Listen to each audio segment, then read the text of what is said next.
ለምንድነው የሚዋደዱ ሰዎች በቶሎ የሚለያዩት?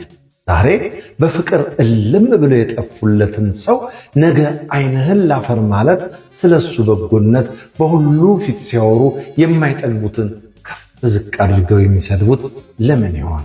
ፍቅር ቶሎ ለምን ያልቃል? ወይ የነሱስ ፍቅር ከዓይን ያውጣው ተብሎ በአገር የተወራለት ወር ሳይሞላው ለምን ፍርስርሱ ይወጣል? እኔና እሱን ከሞት በቀር ምንም አይለየንም ተብሎ ተፎክሮ ትንሽ ሳይዘልቁ የመለያየቱ ችግር ምን ይሆን? እርግጠኛ ነኝ አንድ ስለ ፍቅር የሳትነው ነገር አለ። ፍቅር ፓኬጅ ነው። ውስጡ ብዙ የሚመነዘር ነገር ያለው፣ ፈተናው በውስጡ ያለውን ኤሌመንት ካልተጠቀምነው ፍቅር እድሜው አጭር መሆኑ አይቀሬ ነው። እስኪ ዛሬ ስለ ፍቅር ሳይሆን ውስጡ ስላለው ፍቅርን ሙሉ ስለሚያደርገው ነገር እናውራ።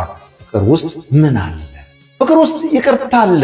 ብዙ ፍቅሮች ይቅርታ ካለማድረግ የተነሳ ይፈርሳሉ። በደልን መቁጠር አለመተው፣ ይህ ብዙ ትዳር ፍቅር ባጭር መቅረቱ ትልቅ ምክንያት ነው። አደገኛ መርዝ ነው። የእግዚአብሔር ቃል ፍቅር የበደልን ብዛት እንደሚሸፍን ይናገራል።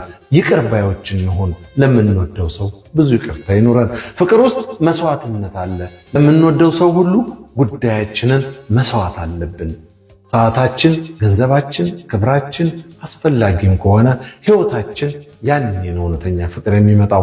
ራስ ወዳድነት ፍቅር ውስጥ የለም። የሚታሰበው ለሌላው ነው። ሁል ጊዜ ከኔነት የወጣ ማንነት ያስፈልጋል። እግዚአብሔር ቃል ፍቅር የራሱን አይፈልግም ይላል። ፍቅር ልፍስፍስ ነው፣ ከራስ የወጣ ነው። እውነተኛ ፍቅር ውስጥ መከባበር አለ።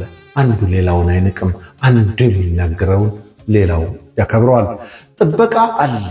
ያንዱን ክፉ ሌላው መስማት አይፈልግም። ስለሚወደው ሰው ጥሩ ሲሰራ ብቻ ሳይሆን ሲያጠፋም ከጎኑ ቆሞ ስለሱ ይሟገታል። ያንዱ ጥቃት የሌላውን ጥቃት ነው። እነዚህ በፍቅር ውስጥ አንኳር ነገሮች ናቸው። እስቲ ለምንወደው ሰው ይህንን በማድረግ የፍቅርን ጤናማነት እንጠብቅ። ተክሉ ተመስገን እንዳዘጋጀው፣ በለጠ ሸቴ ዘሀገረ ኢትዮጵያ እንዳቀረበው